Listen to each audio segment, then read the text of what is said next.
All right. The last session of the, 12th Seed Growers Conference? I'll know. Biennial, not annual. The biennial Seed Growers Conference. And just been really enjoying our time together. Really feel like one of the things I really appreciate about this conference is the ethos of community and community building and collective kind of care and uplifting. And I'm really excited about this session here. And I'm really excited for everyone here in the room because I think there are some real great opportunities for us to be able to build some bridges and develop some collaborative solutions between organic seed producers and certifiers in terms of being able to ensure that organic seed producers are able to continue to succeed and while still honoring the ethos and work of the organic standard. So I'm looking forward to a conversation with all of you. I think this is going to be really a rich discussion, dense conversation, and if anyone, this is great. It would have been, just frankly, I think it would have been great if we had been in a room where we could have all circled up, but we're going to virtually circle up. We have people who are going to be attending virtually.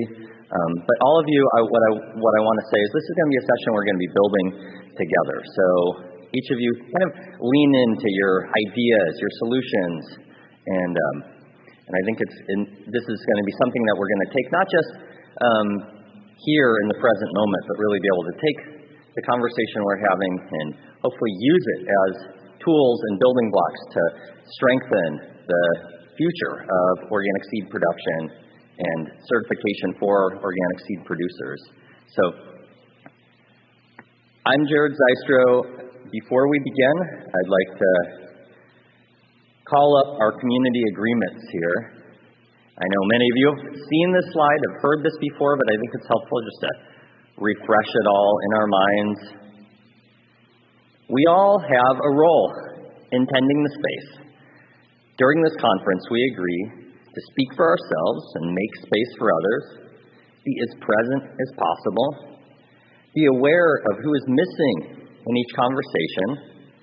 Remember that no one has a monopoly on truth, and everyone's experience is valid. Critique ideas, not people. Listen to our bodies and tend to their needs.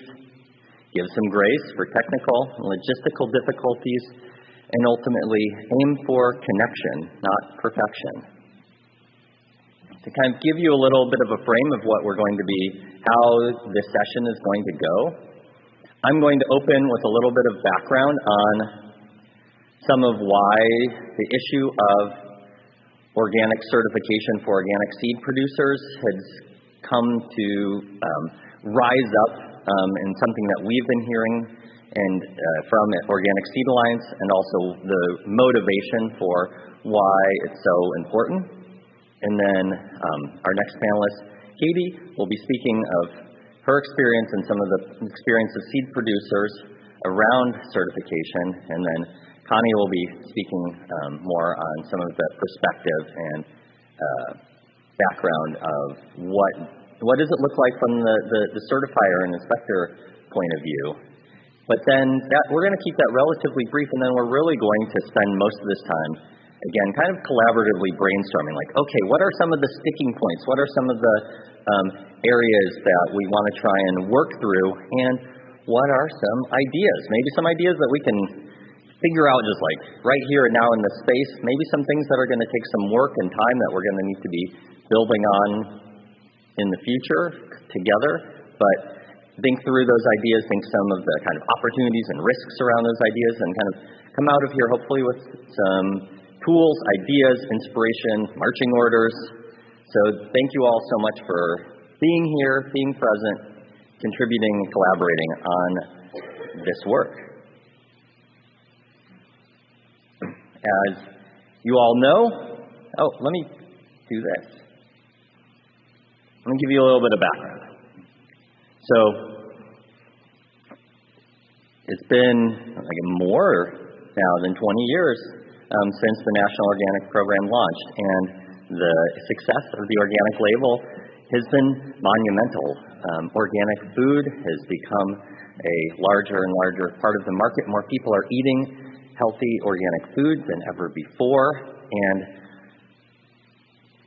at the same time, one of the things that us at Organic Seed Alliance and others have been doing is saying, okay, we can see the growth and the trends and some of the reality of organic food and the organic industry writ large.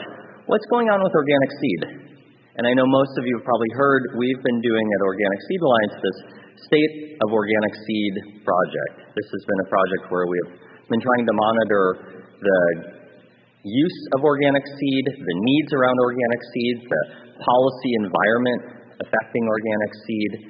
We survey organic producers to ask them about their organic seed usage, what their priorities are, and their opinions and their attitudes around organic seed are.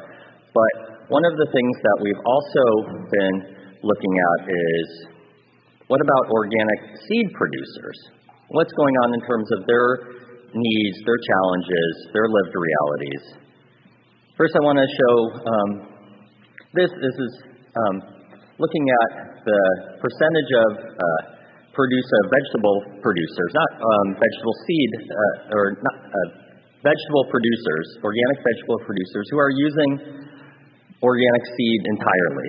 And this is, you can see from 2011, 2016, 2021, we'd surveyed about 1,000 to 1,100 producers in each of those time points to get a gauge of how much organic seed was being used. And well, what we see is that there is growth in organic seed usage in some areas. Overall, especially in vegetable seed, there's not as much growth that as we would like. In fact, it's relatively stable here. We want to see this continue to grow. We want this to be 100%. How do we get there? How do we meet these goals of ensuring that organic growers are getting organic seed, getting the organic varieties they need that work for their farms, their environments, their markets?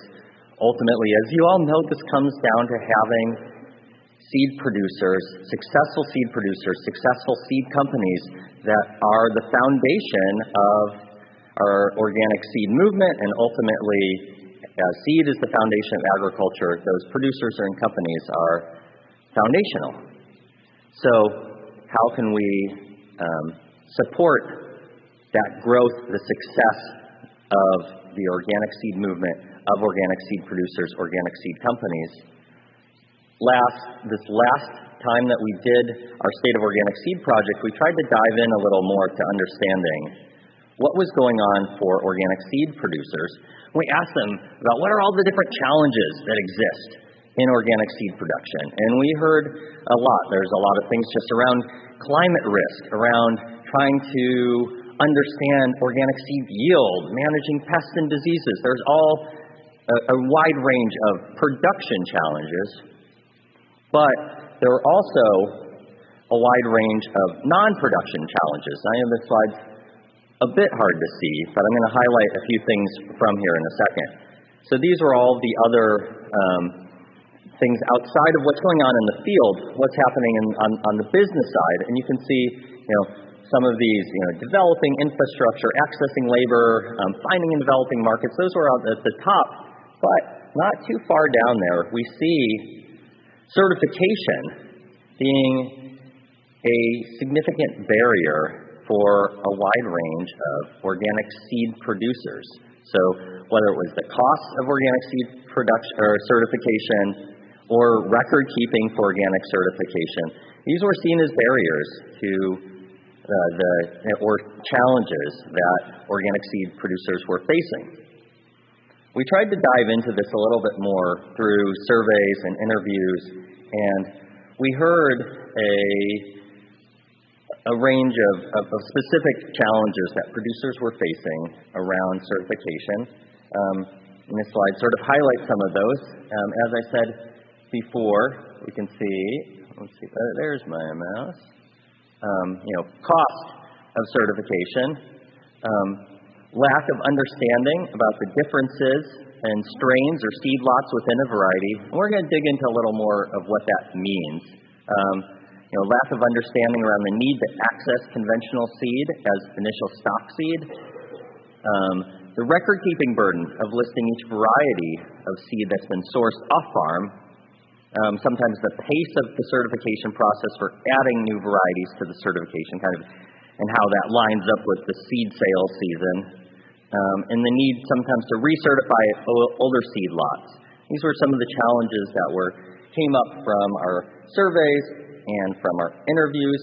And so what we wanted to do is say, okay, where are there opportunities to break down some of these barriers, address some of these challenges, and last year hosted an online listening session between certifiers and producers to try and build some understanding of where's there wiggle room in the regulations, where is there places where it's differences between how the different certifying agencies might be operating that give producers a choice to find what works best for them and for their system, and where are there places where we can kind of build out some solutions together. And that's what we're now carrying forward here in person, is to continue that conversation in this room. And I really have a lot of excitement around the opportunity here to maybe 2-5 years from now, we're going to look back and say, wow, this was a moment where we learned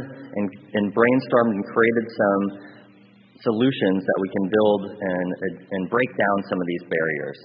So with that, I'd like to turn it over to Katie to talk a little bit more in depth about some of these topics.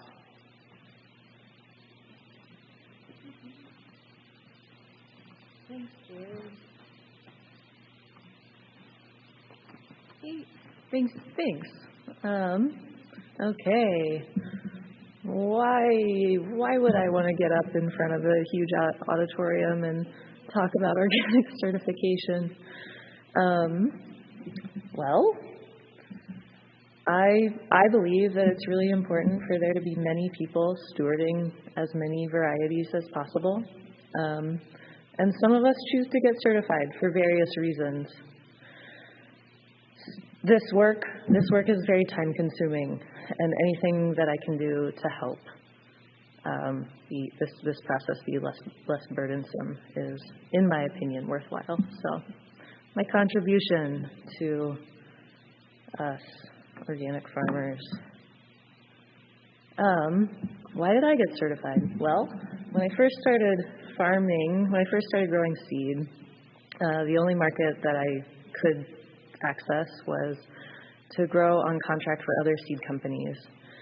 And the companies that I wanted to work with were Deep Harvest, High Mowing, Adaptive, and Uprising, as well as Hudson Valley Seed Library, Fedco.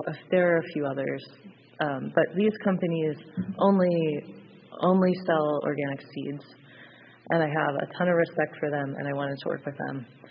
If I wanted to work with them, I had to be certified, so I got certified, right? As we do. I would guess that most of the growers in this room who also are certified did it for a similar reason. Raise your hand if you're in that boat. Raise your hand if you're in a different boat. If you're a grower and got certified for a different reason. Okay. Nobody rose their hand. Some of the drawbacks that we have seen. So the paperwork, obviously. 12 separate documents and over 20 pages of paperwork. Each of those had to be submitted as a PDF, which at this point I'm used to converting all of my forms to PDFs, but when it first happened, I was just like, ugh, I have to do that? Okay. Record keeping, very time consuming. Some of the records that we keep, we definitely wouldn't keep if our inspector didn't require us to have them. The expense. I know that the expense is a burden for some farmers. The WSCA this year had a reimbursement program where they reimbursed $500 for your cost of certification. Our certification total cost $570 because of the reimbursement. I wrote a check for $70 for our certification. Whatever the WSCA is doing right now is great. That's a great price for being certified. On top of that, we pay $475 in an inspection fee. I know that costs for certification vary certifier to certifier, and that the cost share program is related to federal funding. I know that the WSCA has managed to secure funding for this year.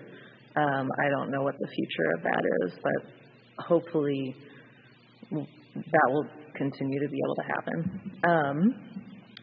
Compost regulations, it was difficult for us to source compost. We finally this year managed to find a compost producer that we can buy compost from, but that was very frustrating. Going through that, I wished that there was an advocate who could help me communicate with my certifier to try to figure out how to source the materials that I needed. Basically, they were asking for a lot of documentation, and the compost producer that I was working with was not someone who was used to communicating through email, a phone. And I'm put in a position where I don't want to jeopardize the business relationships that I have with my compost producer by asking that business owner to do something that he is incapable of. But I also need to be able to use the compost. So these are the sorts of things that we're all navigating. Mass balance and traceback exercise. Raise your hand if you know what those are. Raise your hand if you were freaked out by them when you first heard about them, because I was.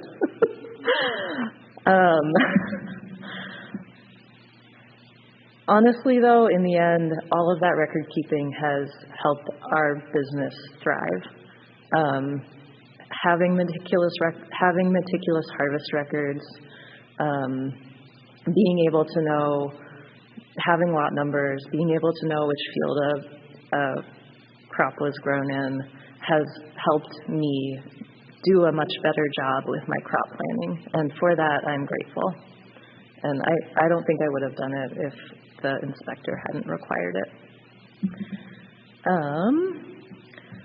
Here are some of the things that we've done wrong or trouble that we've had in certification. Pressure-treated lumber. We did not use pressure-treated lumber for the baseboard of our greenhouse, but we didn't have a receipt for it. We didn't know that we needed to have a receipt, and for some reason the inspector could not look at that board and tell that it wasn't pressure-treated.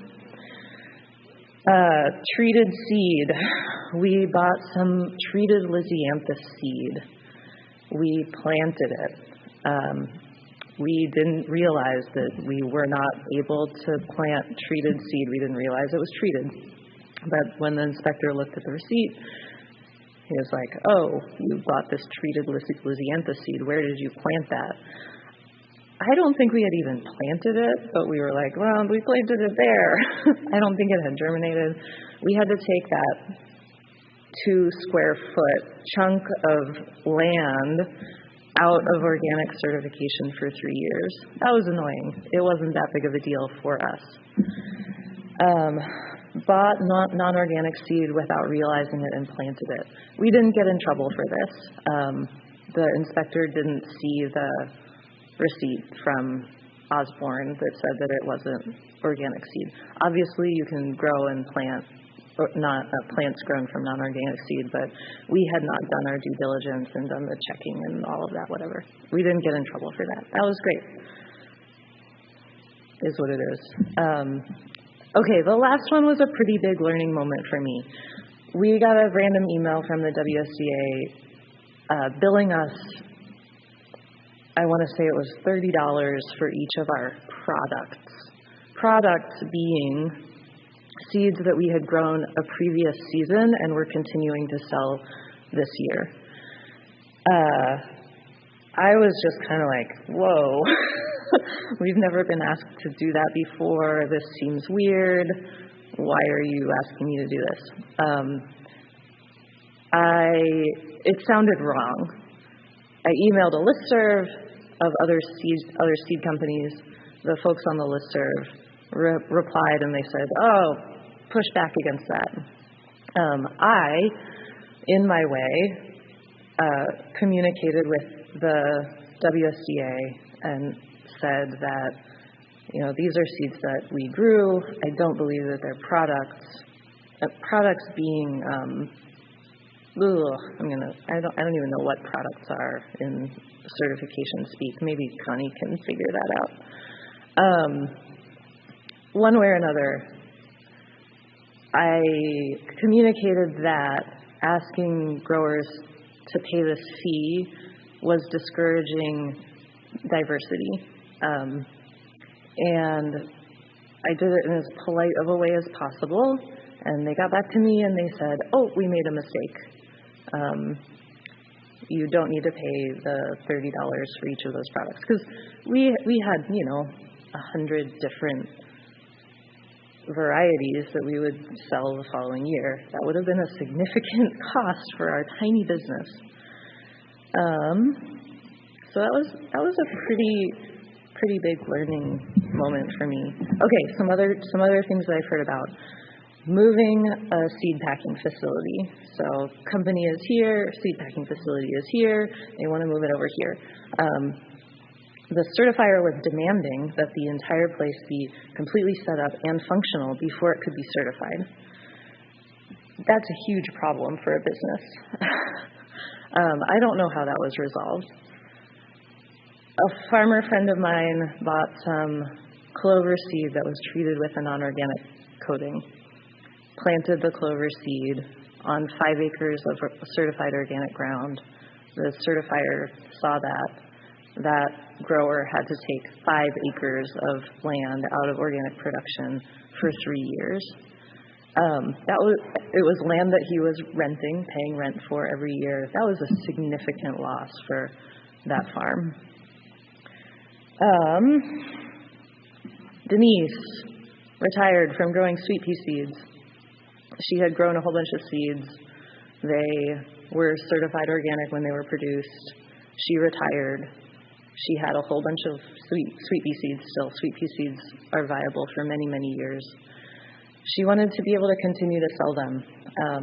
But when she tried to sell them to companies that only bought organic seeds, she was told by her certifier that she's not allowed to sell those seeds as organic because she doesn't have a current organic certificate. Makes it tough for retiring seed producers.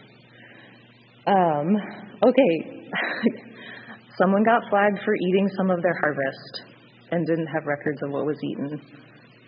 That sounds pretty annoying. And that grower ended up dropping their certification after that because of the headache with the certification. Using seed from seed swaps, that's another thing that growers have gotten flagged for, just because they don't have records of where the seeds have come from. And then not being able to plant locally adapted strains because they're not certified. And I'm assuming that we're going to get into this more. So, me as a seed grower, I'm in the business of growing organic seeds. The original seeds need to come from somewhere. Sometimes it makes sense for them to be conventionally produced. Sometimes it's like my down the street neighbor who grew something and it's not certified organic. And it would be nice to be able to grow those things. Obviously, there could be bad things that could happen. I'm not saying what I mean to say very eloquently. Anyways, I think that is okay. Yeah, lessons learned. Advocate for yourself. That is a big lesson, and not just with your certifier, but when there are surveys out in the world, advocate for yourself. Anytime anyone is asking you about your experience, advocate for yourself. Most likely, no one else is going to advocate for you. It would be great if someone did, but it's on us to advocate for ourselves. When the certifier asks for more information, give it to them to the best of your ability. You're going to send your paperwork in. They're going to be like, you did all this stuff wrong. And then just respond and say, is this what you need? Remember that even people working for a certifying agency make mistakes. If something seems wrong, it might be wrong. Okay, fear. I think that fear plays into this a lot. I have perfectionist tendencies. I'm afraid of non-compliances, and I think that fear can cause agitation and make communication more difficult. We're not doing anything illegal. Nobody's going to jail if they get a non-compliance. Obviously, that 5-acre loss is a really big deal, but I think that it's really important that we don't allow fear to get in the way of straightforward communication with our certifying agency. And then, obviously, treat the people working for the certifier with respect. They're just people. They have a job. They're trying to do their job. They want to work with other people who are also trying to do their job. Yeah, all right. That's what I have to say. Connie is up next.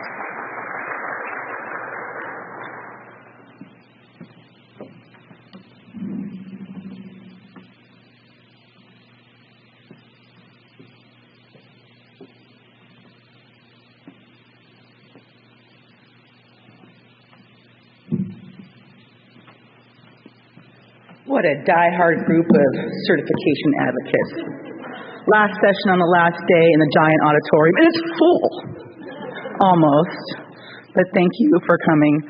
Seriously, I made a joke earlier. I think ain't nobody going to come to my session. It's going to be awesome. I'll get out of there early. And so I'm so happy there's actually people here that want to talk about certification. I love certification. I'm one of those geeky people who love staying up at night, reading regulations and quoting 205.272 or 205.103 or whatever it is. And I find joy in that, and it's kind of weird, and I know it. So, to start out with, since I know certification with seed growers can be quite contentious and difficult sometimes, I like to start out with jokes. So I once got a call from a seed farmer who said, I grew an heirloom variety that's been around for over 200 years. I said, great. Do you have the documentation proving it hasn't had any prohibited substances since 1825? No.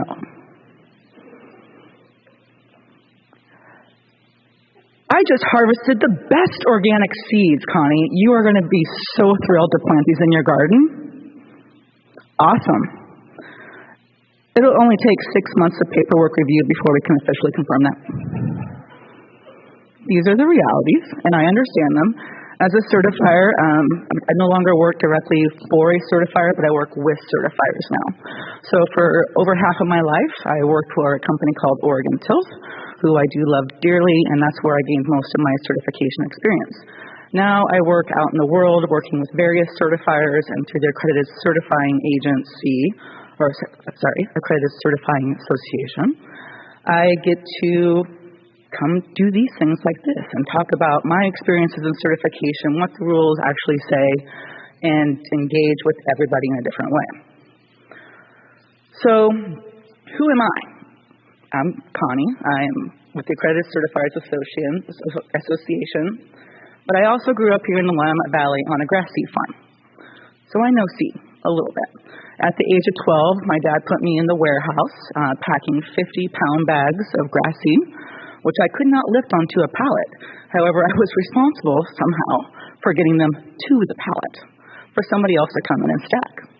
At the age of 14, my dad threw me on a combine, and yes, that actually is a picture of me on the combine. My dad got the first New Holland that he was so proud of. One of the first in the valley was in the John Deere. It wasn't green, it was yellow. And so if you grew up in the Willamette Valley, you know that the thing with green and yellow, right? Like That's not here in this room. That is down further south.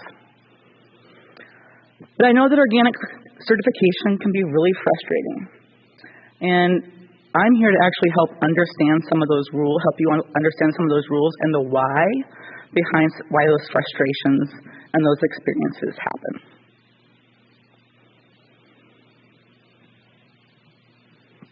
So one of the things that was on the slides, as I've heard from a lot of seed farmers, is there's this frustration with inspectors. This inspector comes out, they don't know anything about seed. They grew up on a strawberry farm. They don't know about seed. How can they be coming here and judging me on my seed farm and what I'm doing? That happens. Inspectors cannot be a perfect unicorn to everybody. They are expected to go out there and inspect in a day, maybe a diverse seed operation, maybe go over and do a wheat farm. The next day they're doing corn. The next day maybe they're doing a processed product in a facility's multi-ingredient. So they can't possibly know everything about everything.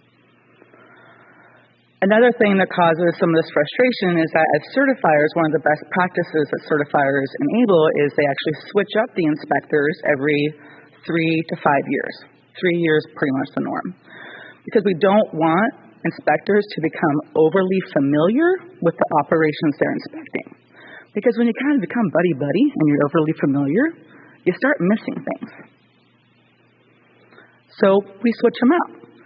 So every 3 years, you have somebody, John Caputo, man, he's great. I want him to come inspect my seed farm. He knows seed. Well, unfortunately, John can't go there in the 4th year anymore. I have to switch it out with somebody else. That happens. With the SOE, Strengthening Organic Enforcement Regulations last year, they did put into the regulations more requirements for training and qualifications for inspectors. And so I do think that as the years come, you're going to see improvement in that. You're going to see more of a baseline of inspectors who have knowledge of more experience with different types of production, but also more knowledge of the standards because there's more requirements for training. And it's also important to know that there's an inspector shortage out there. If anybody wants to become an inspector on the side, just let me know. I'd hook you up. There's a lot of people looking for inspectors. It's a hard job. They're on the road 150 to 200 days a year, expected to be the perfect unicorn, to know all the things, and it can be really hard. And so they kind of move through that a lot. So there's a shortage. So when you have this diagram, and we want the perfect ideal inspector who knows seed, who knows the regulations, and who has good audit skills and maybe a good personality, they're kind of rare. So it's important to know where those frustrations come from and why. So much paperwork. You guys probably said this yourself. There's just too much paperwork. So on this slide, it actually has more words than I ever like to put on a slide. And quite frankly, it's probably more words than I would like to hear from my husband at night sometimes as well, so I get it. But it's really important to understand what the regulations say here and why there is this paperwork burden. A certified operation must maintain records concerning the production, harvesting, and handling of agricultural products that are intended to be sold, labeled, or represented as organic. Such records must be adapted to the particular business that the certified operation is conducting. So adapted for seed growers, right? Must fully disclose everything. Must fully disclose all activities and transactions in sufficient detail to be readily understood and audited. Records must span the time of purchase or acquisition through production to sale, transportation, and to be traceable back to the last certified operation. That's a mouthful. I'll take a drink after that. But that's why there's so many record-keeping requirements. And it brings me great joy when I hear people like Katie get up and say, I wouldn't have been able to trace that stuff back to that certain plot without being certified because you just found the value in certification. It helped you become a better farmer, right? That's the value of it. That's what I believe anyway. In addition, it must include an audit trail documentation for agricultural products handled or produced by the operation and identify agricultural products on these records as organics. Now, you have to put the word organic on all your records too, right? So it's not just keeping the records, it's make sure the records are right. Have to keep them for 5 years. And the last and my favorite, and this is where certifiers really get interpretive, be sufficient to demonstrate compliance with the Act. And so that's where certifiers get to say, it's not sufficient for me. I can understand. And so that's where you get a lot of these frustrated farmers saying, come on, I'm doing the best I can, I'm working hard, I'm being a farmer, but it's all these words that certifiers have to verify and do.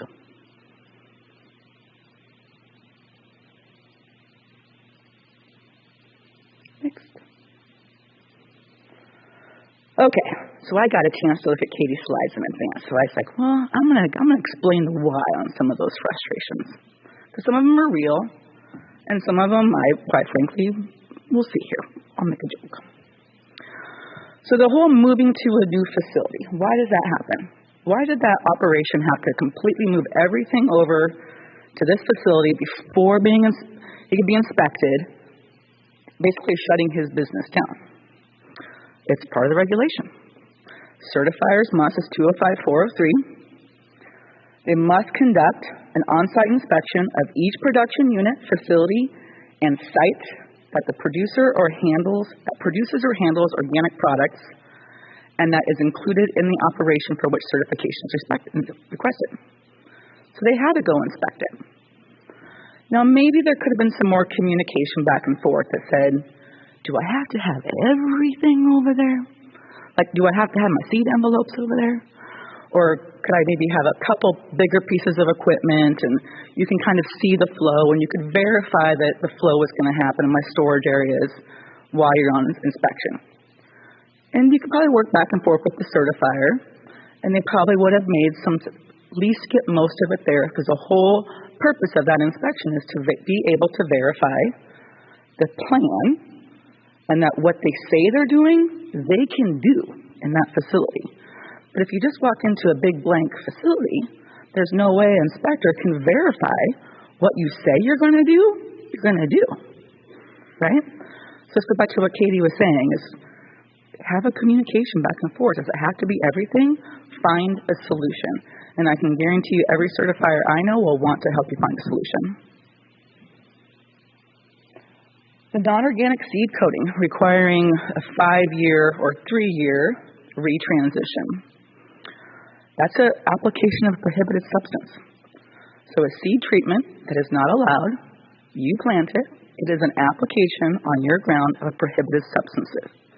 In the regulations, it is no different than going out and spraying it with Roundup. It's unfortunate.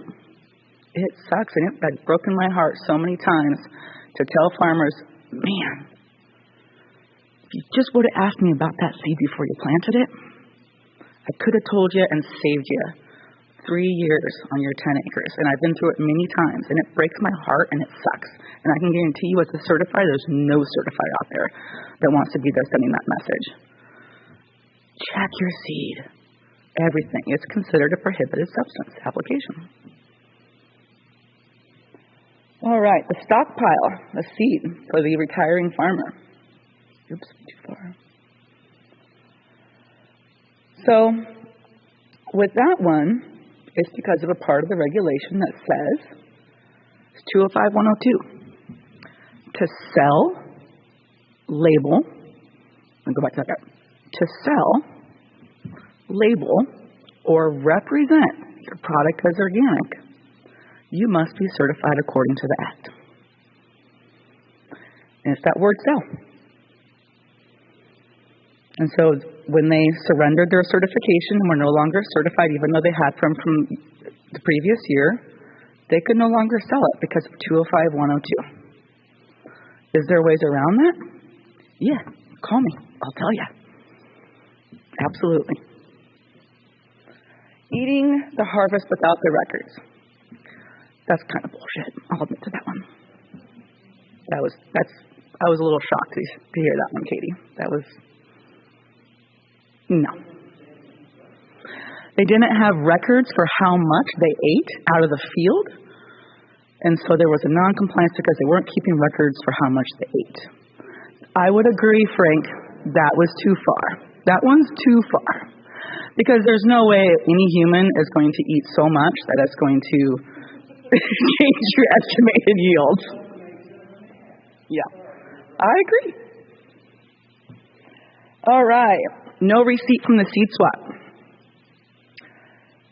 That's violation of 205-103 that I just showed you. All those words, right? It's silly. You know what I would do? I would take my own little fun little sticky notes to a seed swap, and when I'm swapping, I'd say, can you give me your autograph right here? And make it fun. Take a picture of it. It may seem silly, but you are then able to comply with 205-103. You have a record of where you got those, and somebody signed it. Make it fun. Sure.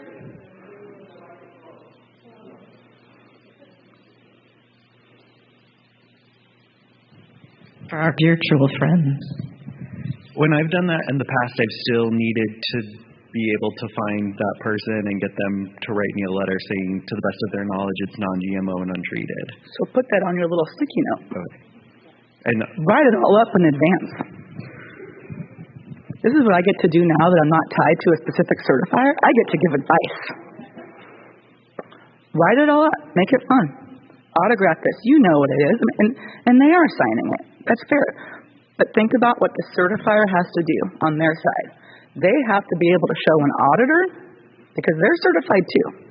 Keep in mind, certifiers get certified too. When those auditors or inspectors come in to audit certifiers, they're going to ask to see that receipt. And they have to be able to show it. So they have to show them something. So there's a way around it. Locally adapted strains not able to be planted. I know that's a big frustration for seed growers in the Pacific Northwest and everywhere else as well. Where that comes from is 205-204, which basically says you have to use organic seed unless it's not commercially available, right? Can anybody cite the 3 things that go with commercial availability besides Angela? What are they? Yep. Quality, quantity, form. So commercial availability is defined as the ability to obtain a production input, which is seed, in an appropriate form, quality, or quantity to fulfill an essential function in a system of organic production or handling. So, it seems like a lot of work.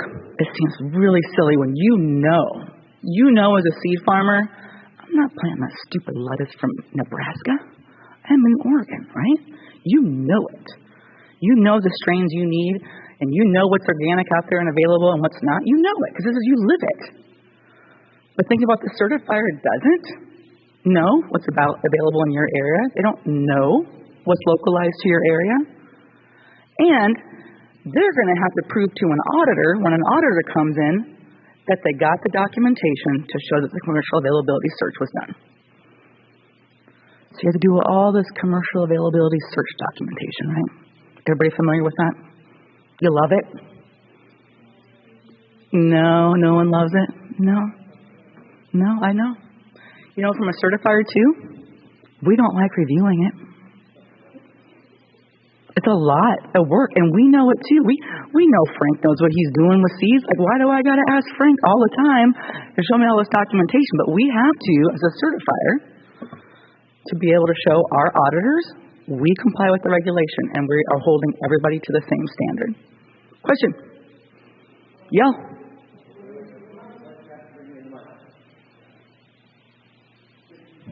Thanks for taking the question. With my certifier, I've been able to assert that a seed stock that's selected regionally or locally in a particular way is not substantially equivalent to something that's sourced commercially. So I've been able to say it doesn't make sense to check for something else. Okay. Good. You have a good relationship with your certifier, right? And you've had those conversations, and so you probably asked you to write up a case or something that they would have in their documentation and file, so that when the auditor did come and ask for it, they were like, hey, we talked to him, and this is his story. This is why he's not giving us the search for 3 places on every single thing, because this is the case. Okay. Yep. Yeah, that's great. Great. Work with your certifier. Another question, Connie? Sure. Yeah. Okay, you might just tell me to write this up, but as someone who does a lot of variety trials, I'm often trying to purchase as many seeds of a dry bean, for example, as I can, because I want to trial them all out. And sometimes, we have variety names, and sometimes we have Pinto or Small Red. And I want to include as many sources of a small red as I can, and sometimes they're not certified, and therefore a seed search doesn't make sense. Yeah. What do you do in that case? Yes. What I would recommend is you talk to your certifier and say, can I write up a case like this so that I don't have to do the seed search each time, because you see what I'm trying to do with field trials. See if your certifier can work with you on that. That's what I recommend doing. Who's your certifier? Okay, cool.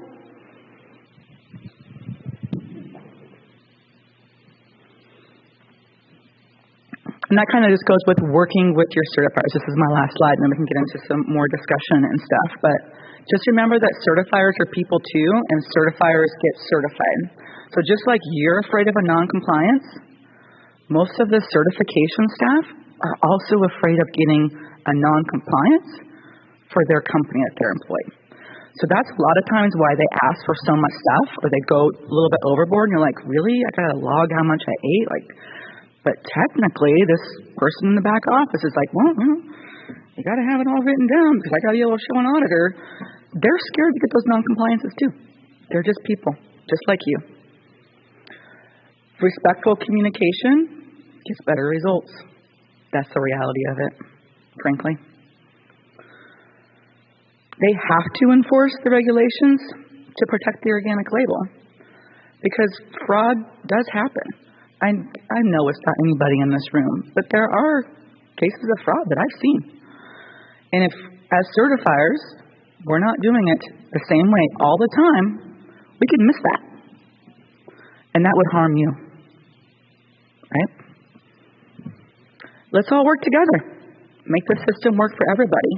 There is a new jazz word out there in the organic world called risk-based certification. Anybody heard of it? Anybody? Yeah, a few. So what this is it's basically sort of resetting the regulations and the certifiers through a risk-based lens. As we have grown over the past 20-some years in this industry, the regulations just keep getting added to. As certifiers, we can get a little bit reactive to well, that one case back 10 years ago that happened, so now we're going to require all of this for everybody for the next 20 years. The certifiers do that. I mean, I get it. So we're trying to swing the pendulum back a little bit and take a risk-based approach. Where's the high-risk areas? Focus on those more to give and lean up some of the lower-risk things to give you more time and effort to be able to focus on those higher-risk areas. And so right now there's a lot of talk in the industry of how can certifiers roll some of the craziness back to be able to have time to focus on the high-risk areas. So let's have a conversation about where we can work to improve. Thank you.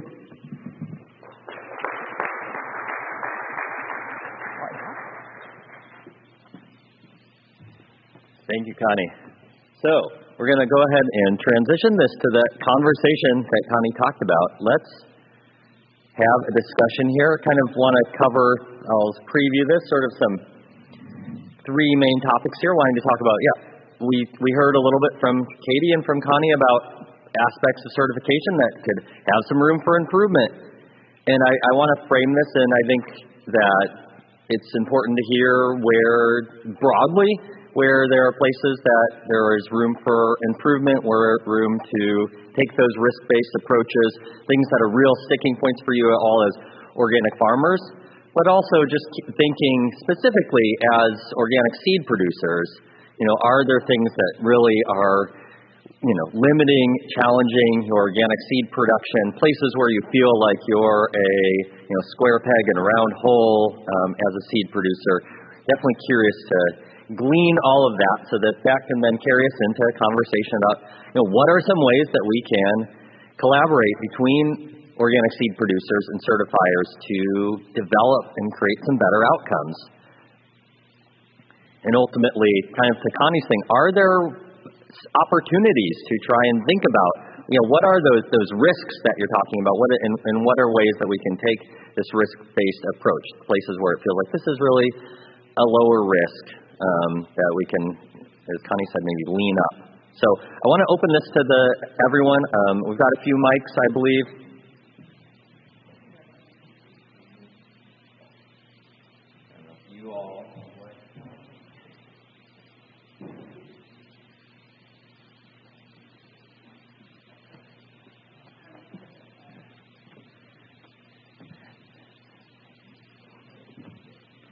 Are they working? Check. There we go. All right. So, I want to start with, who has some places what are some experiences that you all have had, things that you either heard from Katie and Connie or just, places where you see room for improvement? It's working now. You sure? Okay. It took a few years, and I didn't understand the composting regulation at all, and I have how many hundreds of tons of manure a year for composting, but it's sitting out there, it's rotting, but I'm not turning it. So just to make my life easier, and this is what my certifier told me at the time,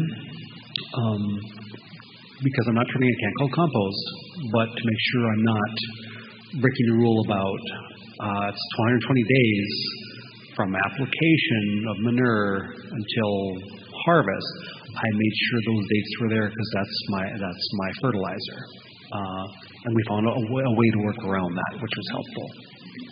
I still have an area where I pile manure so that it's really, really, really rotten, but I can't qualify it as compost because I'm not turning it every X number of days or checking the temp.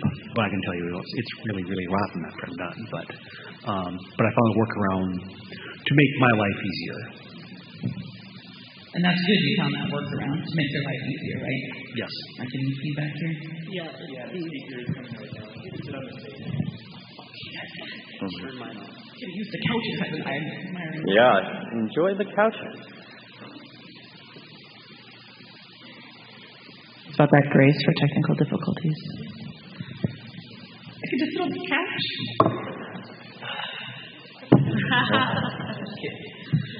I'm glad you figured out a way around that, but here's a great thing you can bring up. It's like those composting regulations have been in the regulations since day one, since 2002, even before that one was written. Is it time to update those? Is there new technology? Is there new methods of composting now that could make that a little bit less restrictive and allow you to utilize that in a different way? Is the 120-day interval still necessary? That's something that could be looked at, right? But the reason why those rules were written that way was for food safety. The worst thing that could happen in organic, and we've seen it before, right? You make people sick, and that hurts the entire industry.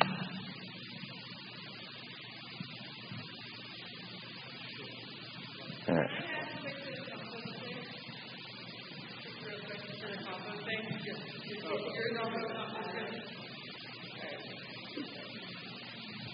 Hi, I'm a certified organic grower. I took on leasing land that was certified initially in 1984, and I was like, okay, jump on, shouldn't be that hard. All the ducks are in the row. And I was told because I didn't have my records for turning my compost that I wasn't able to use the compost I had produced on my land. At the time, I did not have animals on my land, and I was not adding animal manure to my compost. And it took me 3 years of working with Oregon Toast certifiers before somebody said, oh, you're not using manure? It's not compost, it's green waste. It's not subject to the same regulations. And I was just sitting there like, 3 years of not using my own on-farm produced compost because I didn't know the right question to ask, or there wasn't the right definition therein. It was a small thing for me, but huge in the long run. Well, I'm glad you got it figured out when you did. But that, again, goes back to that communication. When something doesn't feel right, I think Katie mentioned it, right? When something doesn't feel right, it's stressful every single year, and partially because of my own horrible record keeping, but also because I just never, ever know there's always a curveball coming, and I know it. And it's hard to kind of accept and to understand why that's every single year. So that's just my little general complaint. But I'm just wondering if there's any conversation around how this can be. I'm really there's a kind of a paradigm of like power over. Certifiers have this thing we want. We have to. You have to have what you want to begin with. Yeah. So I'm just wondering, if there could be a different kind of paradigm, and I don't have an answer to that, but I don't, that's a very broad kind of throw it out there question. But yeah, and I appreciate these conversations happening. So I can relate with the whole, every time they come up and inspectors come in, you kind of get a little bit nervous and get fearful, and you're scrambling to get all your records in order. If the certifiers do that same thing prior to their audit too. Same thing. I've gone through it dozens and dozens of times as a certifier when we are scrambling. And this way, from a certifier's audit, it's like an entire week with 4 to 5 auditors. So it can get really intense. On your paradigm, I think this is part of it, is having these conversations and rolling things back and understanding each other. But one of the really big shifts I've always thought, even making my entire career out of organic certification, is that it should be the opposite. It should really be flipped, in my opinion. I think conventional farmers should have to prove and be certified to pay for their crap, and organic farmers should be the norm. Unfortunately, that's not the world I live in currently, but maybe that's the big paradigm shift that should happen. That'd be cool. Do y'all still have? Yeah. Online.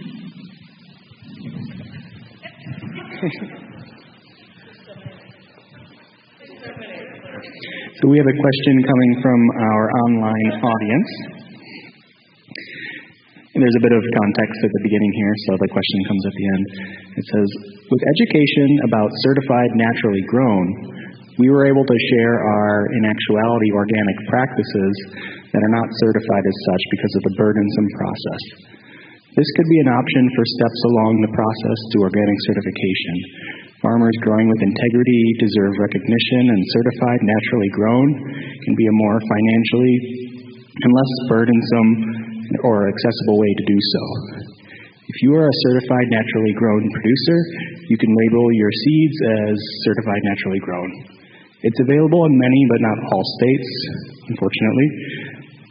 Also wondering what, if anything, is being done to help farmers with less resources, small-scale farmers and BIPOC farmers, to achieve organic certification.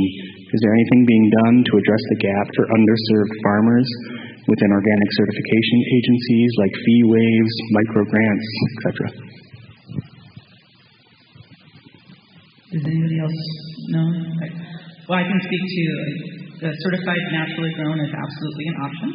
Again, but if you are selling seeds into Johnny's or High Mowing or something, that's probably not going to be an option for you, depending on where you want to sell. Again, if your buyer needs organic and needs certified organic, that's what you have to do.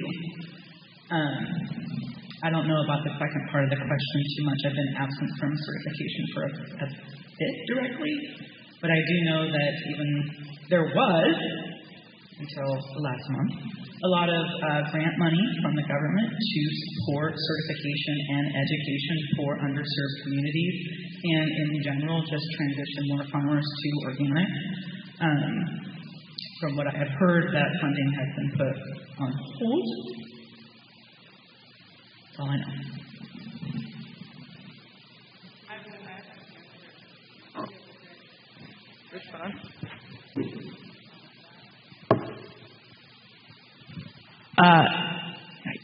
The TOP program, which is USDA Transition to Organic Partnership Program, as far as I know, is not on hold. It is still available.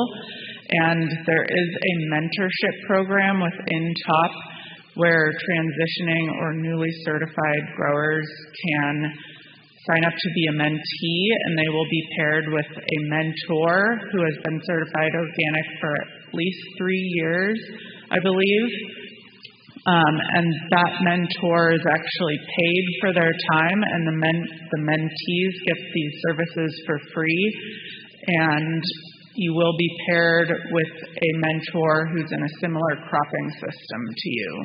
And the top regions in Oregon, we're in the Northwest top region, but there are different regions around the country, so you can get resources about that.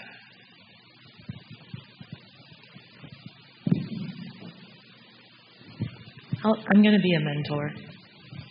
Anyone who needs mentoring. I don't have my certification in front of me to see what some of the different questions are on there, and I don't know the difference between WSDA and Oregon Tilth and CCOF or whatever, but it seems like there are, you have the question, like, do you do this?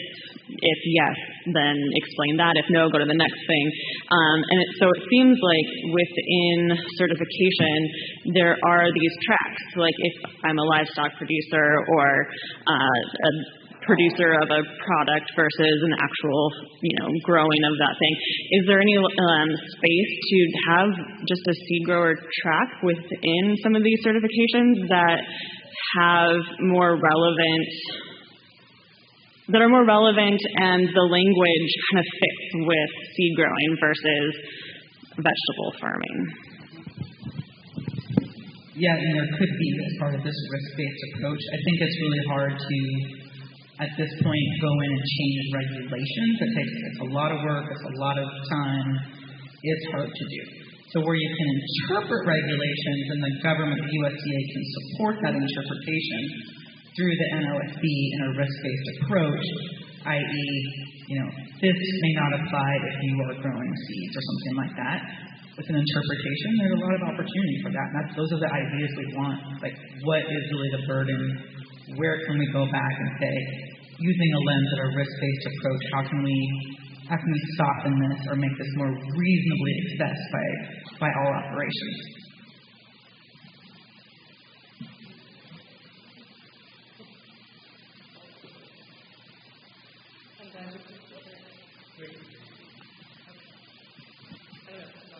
No, it's not on. I'm glad you brought up the NOSB. I was thinking about advocacy in general for this group. Two things that come to mind that we work on constantly. Connie and I were at the Accredited Certifiers Association meeting in Richmond, and inspectors can go. And also, it's for all the certifiers. All the certifiers, there's like 74. 30-something 5 are located in the United States, the rest of them are international.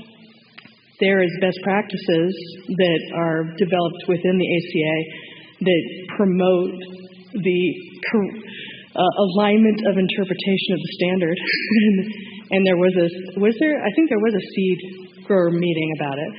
There's task force within ACA that allows certifiers who share like a concentration of operations, like a whole bunch of us on the West Coast certified to, seed growers, and then the Midwest does a lot of livestock and such. So you can be on a task force that allows you to start developing best practices and then ask all the certifiers to adopt them. That is ongoing work every single year. I can't even tell you the list of the number of issues that come up, and it's all about trying to interpret the rule in a fair and just manner with everybody agreeing to it, agreeing to the interpretation. So that's one way of looking at it. But then also the NOSB is like the farmer advocate, just a consumer level of a participation in developing better standards. And that meets twice a year all over the country, so eventually it'll show up in your neighborhood. It's free to go to. You can give your public comment. You get 3 minutes. You can do written statements and comments, and it is a phenomenal.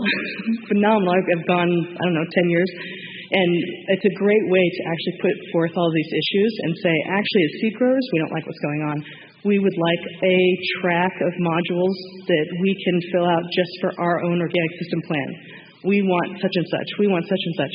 Compost is being talked about. There's changes coming to compost. I can tell you they're a lot better. So there's things happening that you can be a part of that you don't necessarily have to sit in the back and just be somebody who complains and not have any avenue to actually changing it. So if you could put up the link for the NOSB up there, it's the USDA website. Yeah. It's still live. Yeah, I just want to emphasize that and also share that the NOSB makes recommendations to National Organic Program, right? But National Organic Program is required to read every single comment that comes in during those comment periods. And anyways, I'll just leave it there. So it is quite powerful. It is active participation. It's quite unique to all of USDA in the programs. Sarah, do you have a direct response? Oh, wait. You got it. Sorry, hi, I'm Sarah. I am from Adaptive Seeds. I've been certified with an Oregon-based certifier for some years now. I got here late. I don't know what's been said and what's been not said, but I'm just seeing this, what are aspects of certification that have room for improvement. And I have two things that are current and a lot of things from the past I won't bring up. But one is, I'm certified both as a farm and as a processor, and I work with a number of growers. So there's something that's been consistently happening with me, as well as most of the growers that we work with are certified by the same certifier. And the turnaround time from inspection to receipt of the certificate is sometimes like 6 to 8 months. And I feel like we're paying for a service and we're not really getting that service. We're expected to turn in our paperwork in a timely manner with due dates. And I don't believe that the certifier has that same level of accountability for timeliness of turning stuff in. And like if we're, you want us to believe we're all in this together and you're here for us, like it really doesn't feel like that. And so I think that says weeks, months. I said months. Like I have a grower, like my own inspection was in August. My certificate came in the end of December. I have a grower who just told me their inspection was in September. They're still waiting on their certificate for a very simple system. And so, please do better. And then my second thing is I work also with some growers who are certified by WSDA. I'm told that they are assigned an inspector who gets to know their system. And so every year the inspection becomes like, hey, what are your updates? Hey, what's been going on? Like they build a relationship, they know each other's systems, and it's great and convivial, and they're on the same team. My certifier assigns me a new inspector every single year, and half of the inspection is me having to tell them what we do as if we haven't been certified for a decade. Like, you know what we do. Like, why do I have to tell a new person every year and explain to them our systems? Because I've been told my certifier thinks that my systems are complex. Well, okay, maybe they are. But it would be a lot more simple if we could have a relationship with an inspector that could know what we're doing, so we don't spend 3 hours being like, and here is this file, and here's what it means. Yeah, right. Yeah. Well, what I can say, so I cannot confirm nor deny any activities of this organization certifier because I am no longer there.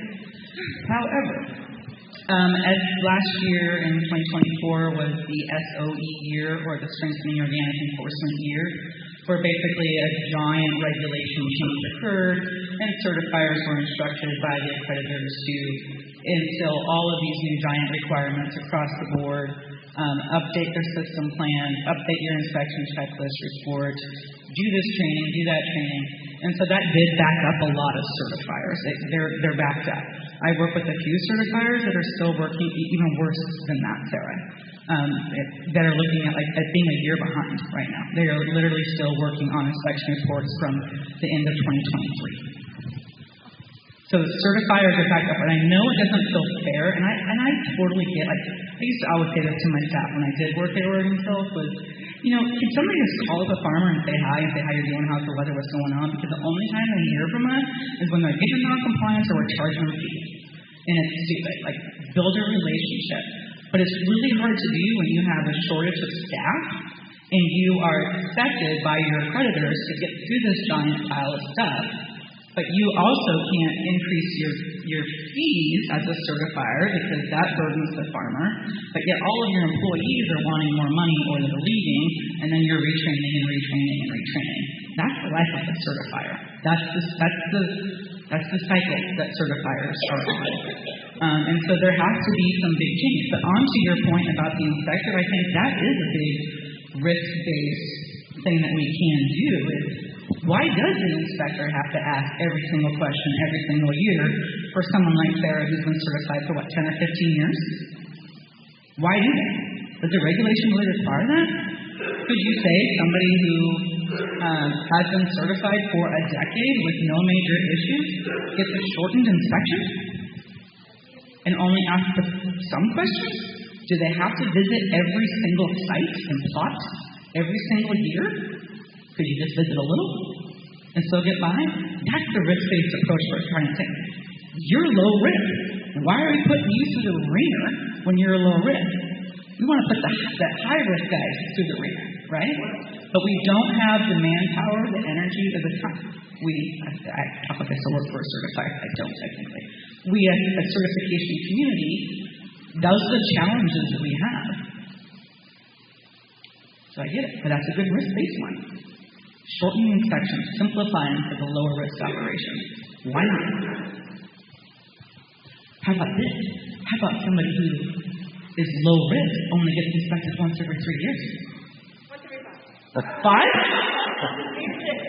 So we're going up and up and up. Start somewhere, right? But there are other certification programs around the world that aren't organic that do that. And we can model after that. Well, yeah, why don't we do all that stuff? Let's do it. Well, we're not in charge. You're in charge. We're not in charge. We are having to live under the circumstances that Sarah just described very well and put up with it. We also have to put up with feeling like we're being treated like criminals. You walk onto our place like a bunch of cops and you want to seize the papers. It feels very adversarial, and you have all the power. Now, I'm a white old guy, so I can't sweat too much about it. But a young black person, or any other minority group, or any other person who's used to not liking being inspected by the cops, must have a much more traumatic experience than I do. My wife rehearses for your inspection for 2 freaking weeks. And she gets everything all lined up so that when you come in to inspect, she can answer all the questions. That's not an inspection. You're like prepping for the test. You know? My wife has a traumatic past, and this traumatizes her every year. And I'm sick of seeing it. And you're sitting there, and you are acknowledging that what Sarah says is true. That we shouldn't have to put up with wasted time and recrimination in order to get a document that is required for us to do our life. The list of things we are asked to do that don't seem to avert any risk at all to me is long, and I won't go into all of them. But let's just start with Johnny's Selected Seeds and High Mowing Organic Seeds, which you mentioned. I'm told that if I buy seeds from them, I need to go to the Integrity website to make sure that they are an organic company. Is that dumb? Why should I have to go and spend time doing that and make a record of the fact that Johnny's certification is still active, or that High Mowing Organic Seeds still has an active certification? That is a waste of time. And I just said, you know what? I'm not going to do that.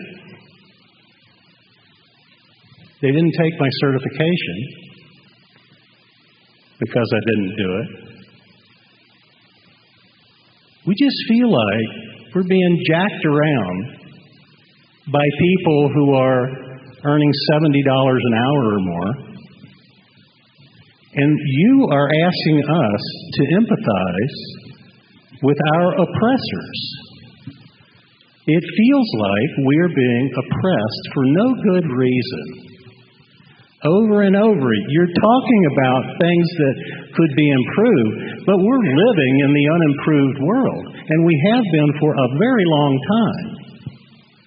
So I don't know how you expect for us to empathize with inspectors who are going to have to be inspected themselves.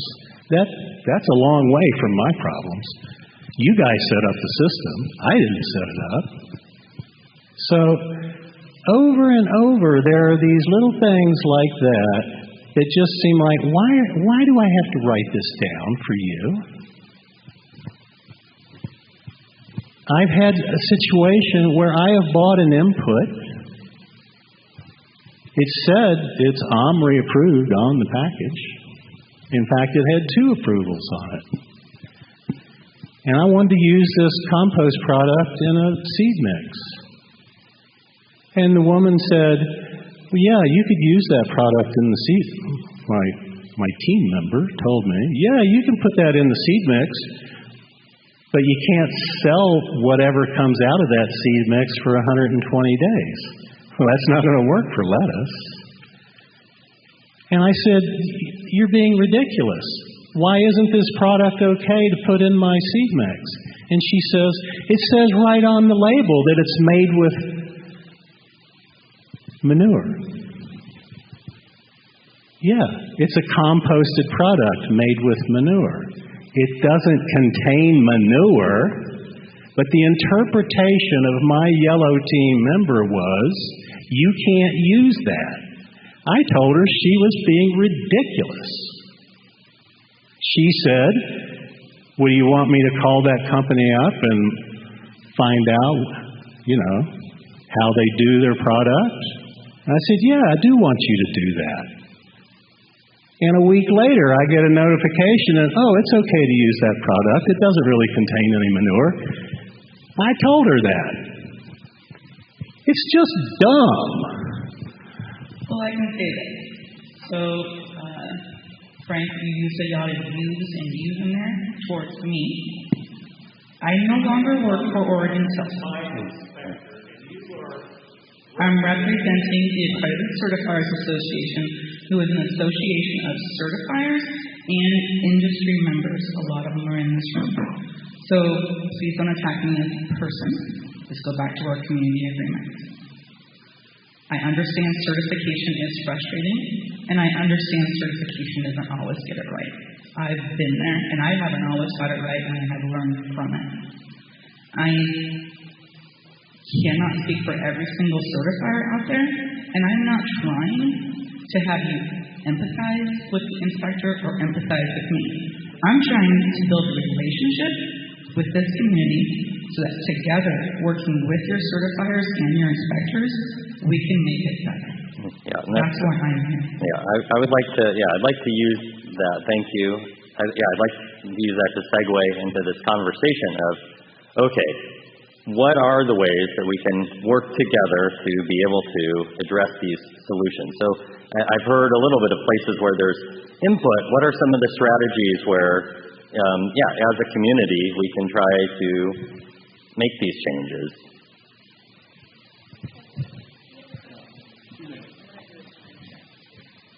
Do you think we could focus on ideas right now? Does anyone have an idea?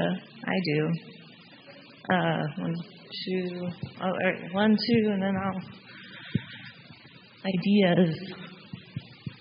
Thank you. Real quick, I came in late, so I apologize if you've already talked about it, but we are certified organic, and we've also been certified naturally grown. And one of the things I really like about certified naturally grown is they have the farmers create a community and inspect the other farmers.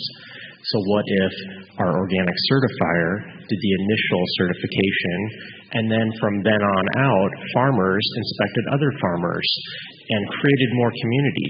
The certifier could even pay the farmers for their time. There's your staff. Love that. Another idea. Oh, sorry.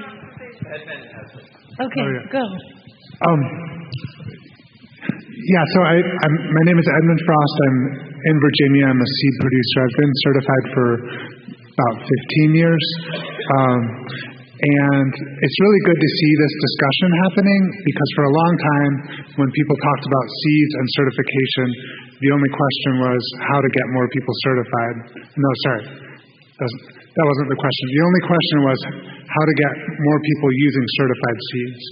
And the question of how to get more quality organic seeds wasn't even part of the question in the picture. So I think that should be our goal. Like, how do we get more quality organic seeds? And I think that takes a lot more understanding from the certifier community. It just feels bad to hear like you need to use more organic seeds, but then to hear so little understanding of seed systems and the needs of seed producers to trial seeds, to use, to look at things in terms of seed stocks rather than varieties. And also, there's just a big burden to track the harvest when you're doing breeding and selection work and you have all these different lines that you're tracking. That can be a really big burden. And so if the goal is to have more organic seeds, we really need to focus on how to make it work for seed producers and people doing research and breeders. Otherwise, it just feels kind of crazy. And I'm really hopeful that this discussion is happening and that we can move towards that discussion. Thanks. I know we're getting close to the end of our session, so we want to do rapid fire harvest of some opportunities here for solutions. Okay, one idea, we could generate an educational video for inspectors that a seed grower could email a link to their inspector just prior to inspection that could help them understand what's happening with a seed producer. Love that. All right, who else? Oh, okay. Other ideas.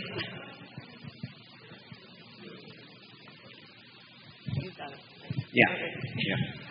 Hi, my name's that's hot. My name's Don, and I was first certified organic back in 1997. I echo a lot of the sentiments that have been shared here. And I remember a certification visit used to be, it was a farmer. We'd walk around the field for about 95% of the time. They'd check some sheds, and they'd ask, hey, do you have records? Now it's totally flipped. It's 95% records, and it's for us a year-round project. Over and over. And so I've been really active with Oregon Tilth, with Stellar Organic, with Oregon Department of Ag certification, with Demeter, of like, hey, you guys need to work with people in the seed trade to develop a seed track. Because as grower, processor, handlers, we're required to jump through all these red tape hoops. And we're paying for all the time of somebody that doesn't understand our particular agricultural segment to educate them. And then we're paying for their, I'm just going to say it, like ineptitude about doing the job of understanding the service that we are paying for. And they're like, oh, that's a good idea. Yeah, we should have a seed track. Like, yeah, you don't need hair nets while you're mixing seed mixes for lettuce mix or something. And that just keeps falling on deaf ears, and I keep calling higher in the supply chain. I remember even talking to Chris when he was the ED at Oregon Tilth, and we had a long heart-to-heart conversation about it. And I see no movement about the whole thing. I only see more red tape, more surprise bills, and I'm just going to say it, the regenerative organic movement, the real organic project, certified naturally grown, like we've lost the plot. And that troubles me because as a father, I told my kids, like, it's not going in the shopping cart unless it's got the organic seal on it. So, you know, I'm happy to see the CAT has stepped up to be on the NOSB, but I think you need farmers to be back in that role. And I think a lot of certifiers used to be farmers that were retiring or maybe sustained an injury or something. And to include that in it, because we're the ones paying for what's become, I think, an overburdened administrative class. And it's a barrier rather than a help. And so that whole thing, there has to be a seed track. Yeah. I'm gonna say that for the sake of kind of the virtual conference, the virtual attendees, and for the some of the technology support we'll be getting, we are officially going to be closing this session. However, I feel like there's still more conversation to have here, and we're told we can go ahead and keep the slides up and come on in and still have some of these conversations. Michael, you're saying we might not have mics, though, so we're just going to have to project our voices a bit more. But, yeah, for the people who are, let's see if I still got it open. For the people who are online, this is the session evaluation. Please take a minute to fill it out. And, of course, for everyone here who's present as well. And thank you to everyone online. Thanks to our support staff. But I would like to continue our conversation a little bit longer, if that's all right. With that in mind, yes. I think it's good because this is a little outside of the track. We are not a certified organic farm. We've been vegetable producers on Orcas Island in San Juan County, Washington this will be our 4th season. Because of our close-knit community and the way our county works, there has been no incentive for us to certify organic as vegetable producers. Our community trusts us. We actually use Korean natural farming and jadam, which we consider as better than organic. However, we've been coached by many older farmers, if you try to get certified organic in order to add contract seed production to your farm, it's going to be a nightmare because they're not going to understand that you go out in your dinghy to harvest kelp and harvest nettle and comfrey and make your own inputs. That's just, they're not going to get it. You're going to give yourselves a headache and you're already beyond the track. But then when I hear that, this industry needs more quality certified organic seed, we've been growing seed this whole time. Our neighbors and our local gardeners use it and love it. It's just we can't break into the industry even though we've got a winnow wizard, even though we've got 4 acres. Because we know well that the administrative burden will fall on us and that we don't consider it our job to educate a powerful industry, which is the certification is an industry. And so we don't consider it like our responsibility. However, we've questioned, how are we ever going to form relationships with Adaptive or with these other seed companies that have an understandable need for that certified organic label. And I know that we're not the only rural, close-knit, small community who, give us a reason to need that label. We're growing what we consider to be incredibly safe. We've taken producer safety trainings. Like we're beyond that, but why pay for that label? And so what it's doing is creating kind of a gulf of relationship instead of allowing there to be more connection. So just wanted to add that.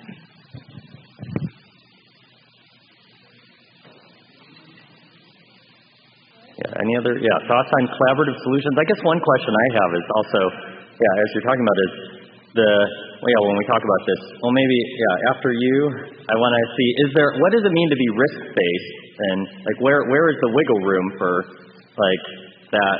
Like you had said, maybe it could be every 3 years, but there's also these regulations, so it's, and maybe this is going to be a deeper dive. It's like, where is it? Like this is the black and white. This is the thing we're actually going to have to change regulations versus like, okay, this is where there's interpretation, where some of those, that working group can say, okay, risk-based, we can, soften these. I'm curious, who here thinks that it's a good idea to have it be every 3 years? I'm actually not going to raise my hand because okay. I think I would get out of practice, and I would worry about that. He had his question wrong. I'd just like to say, Connie, I have a wonderful relationship with Oregon Till. Always have. You're immediate. My certifications are back in hand in 3 weeks or less. And I thrive on having my records up to date any minute anybody wants to show up. Every time I buy stuff, I immediately file the records. Not next week, not tomorrow, right then. And when I buy stuff, yes, I do check the records immediately right then to make sure Triticale is on so-and-so's certification so that I know it's legit. That's on me, not on the certifier. And anytime you buy something from Oregon Grain and Bean, it will be legitimate. It'll be organic. I'll tell you the farmer. I'll tell you the lot number. I'll tell you where it's cleaned. You'll have a C of A telling you how pure it is. And I'm always prepared.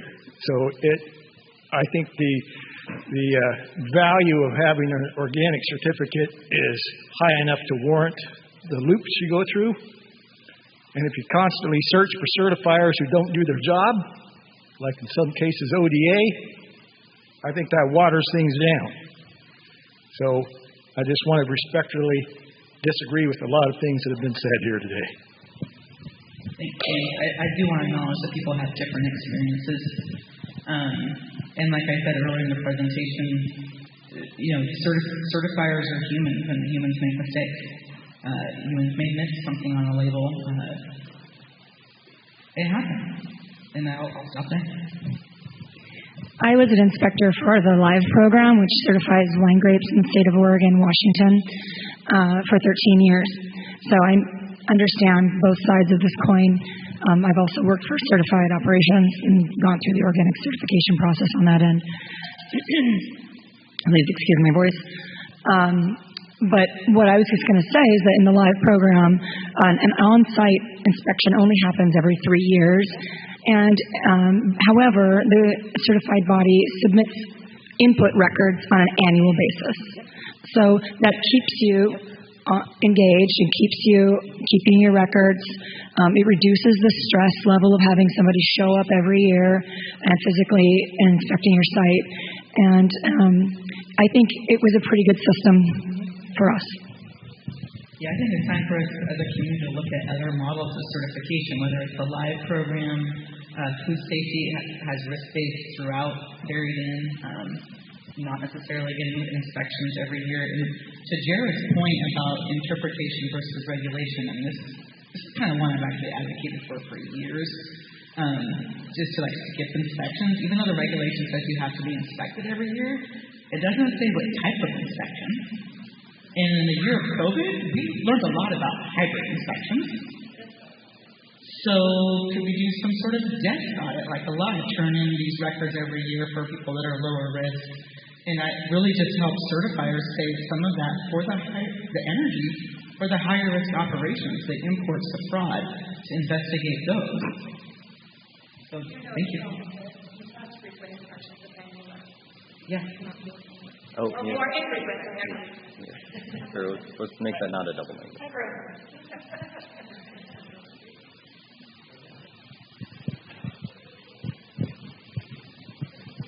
Thanks, Katie. I was an inspector many moons ago, not here, but in the Northeast. And I'm not certified organic anymore. I was certified organic. I think just for me, I just kind of said, I don't really care that I don't really need to justify to someone else like how I'm doing what I'm doing. I mean, to me, the construct behind the certification program is this idea that there's a third party verifying for the customer. And so I think some of the disconnect that I hear and have heard over time is that I think there's a maybe either we need to adjust the policy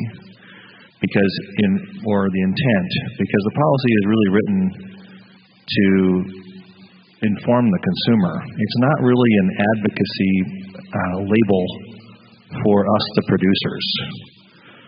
And that part is like we're frustrated or have gotten frustrated because we feel like, wait, this isn't working for us. And I think maybe that's because the way that it's framed is basically there's these other people, and I'm not saying anything negative about the consumer, I'm saying that it's for them. It's not for us. And that part I think is a little weird. I see that, but that's where I see that the layering of this is where we need to shift that or add more to that. I also think maybe it's important to consider different types of inspections for different scales of businesses. Rigor is important. We can't have it both ways. We can't be concerned about organic fraud and then be saying we don't want inspections every year. So we either have to say like imports have a certain scale or have certain inspections, or certain scales of production have higher scales of production or certain scales of inspection, or there's voluntary inspections for low-level producers. I don't know what that is, but how do we frame these scales that work for us? Again, work for us as much as work for the consumer part. So that part, when I sort of realized as an inspector that organic was, and I don't mean this in any negative way, but basically is the same as getting certified kosher. It's a specialty marketing label to consumers who might want that product, and it's not necessarily about like as much about us as a producer having kind of like an advocacy label. And so I think that part is where I realized that maybe the policy was miswritten, and maybe that's why we get frustrated. So that's just my own take on it. Thanks. The seed swap is coming up real soon, and I know people are excited to get to that. I feel like obviously this is a big conversation. I would love for us to be able to kind of continue this conversation. Come find me. We can kind of at least stay in touch on email and kind of keep following through to try and move some of these solutions forward. I'd like to really thank our panelists for coming up here. I think there's a lot of bravery here and a lot of people who are sharing. Thank you. And then at 5:30 we're going to have the seed swap. So see you over there.